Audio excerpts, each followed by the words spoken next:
There's a reason why rappers like A Tribe Called Quest have long said things in their songs like, industry rule number 4080, record company people are shady. Every entertainment shark is darting directly towards the biggest meal possible, and unfortunately, that financial nourishment is the artist that they sign. With the modern day 360 deal, entitling record labels to a chunk of everything a rapper or singer creatively monetizes, the legacy of screwing rappers over is a deal some artists aren't even aware of. Take Blueface for example. He is managed by the game's manager Wack 100, and his record label is Cash Money West, ran by Birdman from Cash Money and Wack 100. But that is about all of the fine print that he read. When asked about his recording contract during an interview with The Breakfast Club, Blueface shrugged it off and stated, "All I know is Cash Money West and Wack 100. You gotta ask Wack about the other people involved." Although the rapper Lil Yachty wasn't quite clear on the definition of a 360 deal, he at least knew what his contract consisted of, taking to Twitter to say, "Y'all gotta understand, just because I didn't know the term name 360 deal doesn't mean I don't know what kind of deal I have. I only wasn't aware of the term 360 deal. I own all my publishing and I've recouped my deal. For those so pressed, chill, I'm good."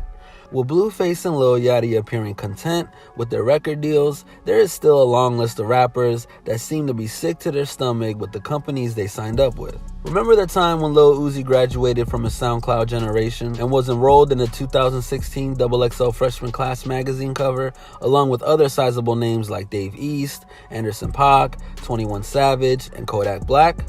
When he signed his record deal a year prior in 2015 with Generation Now, the DJ Drama and Don Cannon controlled record label that they ran through Atlantic Records, you would assume Lil Uzi would be excited.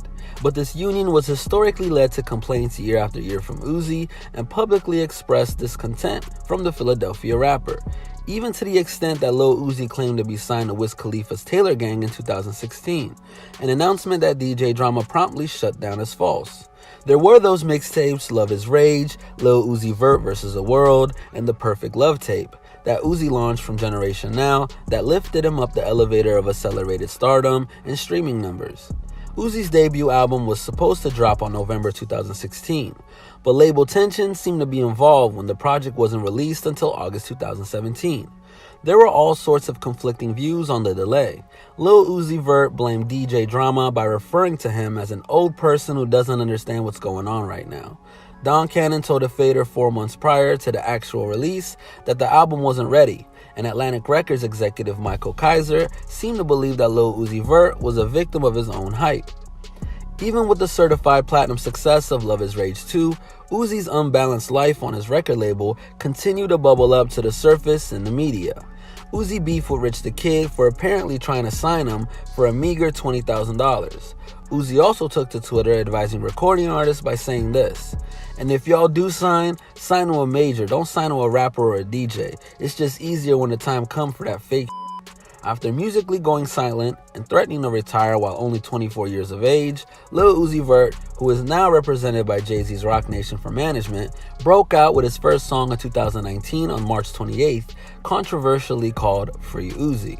Oddly enough, that wasn't released through Generation Now, but simply on SoundCloud and Tidal, another Jay-Z connection.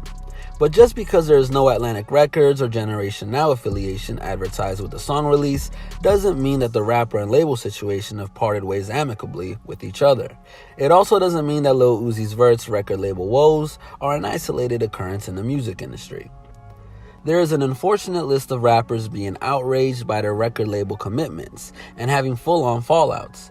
Veteran hip-hop trio De La Soul blasted an unfair share they were initially offered by their label Tommy Boy when it was announced that their catalog was going digital for streaming.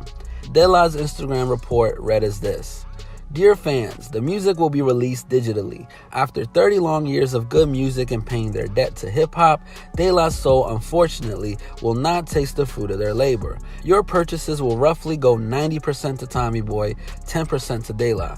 Thank you. Sincerely yours. Hashtag the Phantom $2 million debt."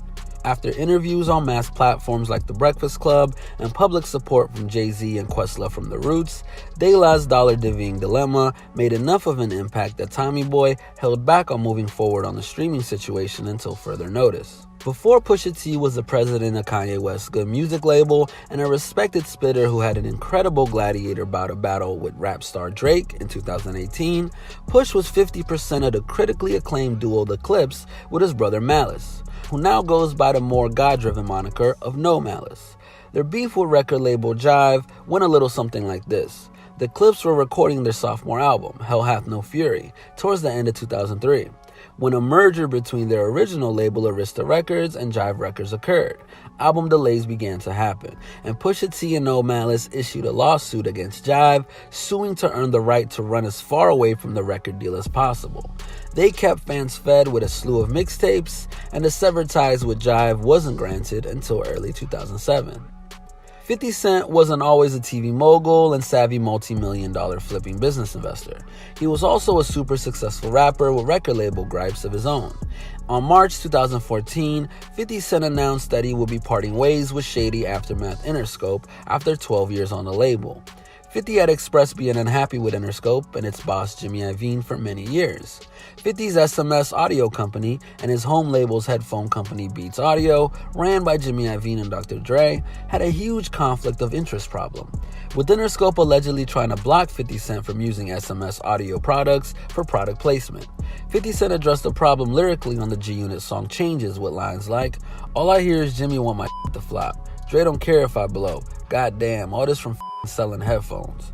In 2014, after one album and several highly publicized legal issues, Chief Keef went on Twitter to announce that Interscope had dropped him, in spite of the fact-checking done by media figure Miss Info, who stated, even though Keef had been tweeting that he's off Interscope and splitting up with Jimmy Iovine, reality check, Chief Keef is, as of now, still signed to Interscope. Even Chief Keef's longtime producer Young Chop seemed confused by Keef's declaration and tweeted, "On some real stuff, this is so awkward to me. I was on the phone with Interscope the day before he even said that on Twitter. I'm like, they didn't give me that reaction on the phone. I didn't know what was going on. It is what it is. If he got dropped, it's better for him." Kid Cudi was less than enthusiastic at the support he received from his record label Universal on his album Wizard, venting with an intense Twitter rant.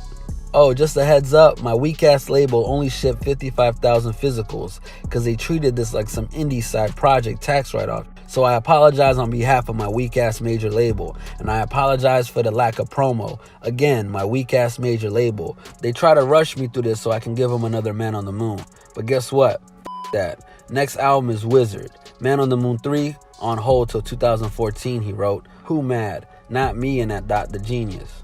How exactly did Cash Money's business music cash multiplier Lil Wayne go from calling the Cash Money Records co-founder Birdman my daddy to suing him for a hefty $51 million? Lil Wayne felt like the label was refusing to release his Carter 5 project and violating the terms of his contract. Wayne was not only ready to bounce off as a soloist, but he was ready to take his superstar Young Money roster of Drake and Nicki Minaj with him. It got super ugly with Lil Wayne dissing Baby in songs, during concerts, and an indictment claims that Birdman and rapper Young Thug conspired to kill Lil Wayne during a tour bus shooting that Lil Wayne experienced in Atlanta as he left the Compound nightclub. Many attributed the incident to the beef between Weezy, Birdman, and his new protege, Young Thug. Thankfully, no one was injured or killed in the shooting of Wayne's tour bus, but Young Thug affiliate Pee Wee Roscoe was arrested in connection with the shooting and sentenced to 10 years in prison, followed by 10 years of probation after pleading guilty to 6 of the 27 counts. Even though apparently Roscoe's claimed that Young Thug and Birdman were behind the gunplay against Lil Wayne, the two weren't formally charged with any crime. Lil Wayne's label issues intensified, with the rapper suing the Universal Music Group for $40 million, seeking to reclaim profits made from Young Money artists Drake, Nicki Minaj, and Tyga. On September 18, 2016, Lil Wayne was reported to have accused Birdman of thieving half of the $100 million advance UMG had initially given to Young Money to use towards royalties, marketing, and recording expenses. With their friendship turning on and off over the years, with the potential reconciliation looking possible one day and impossible the next, we're just happy they were finally able to put their differences aside and reconnect. During Rich Homie Quan's 2015 run, he filed a $2 million lawsuit against his record label, Think It's a Game Entertainment, accusing the company of screwing his bank account out of music royalties for several albums and big hits like Type Away and Flex. Quan also accused Think It's a Game Entertainment CEO of using money that was owed to him to buy a home in Atlanta and pocketing over $550,000 from a distribution deal the rapper signed with Def Jam. He also said he had to cut ties with the label and the CEO, but demanded the $2 million in damages. Is there a bright side to the artists and the record labels that traditionally screw them over?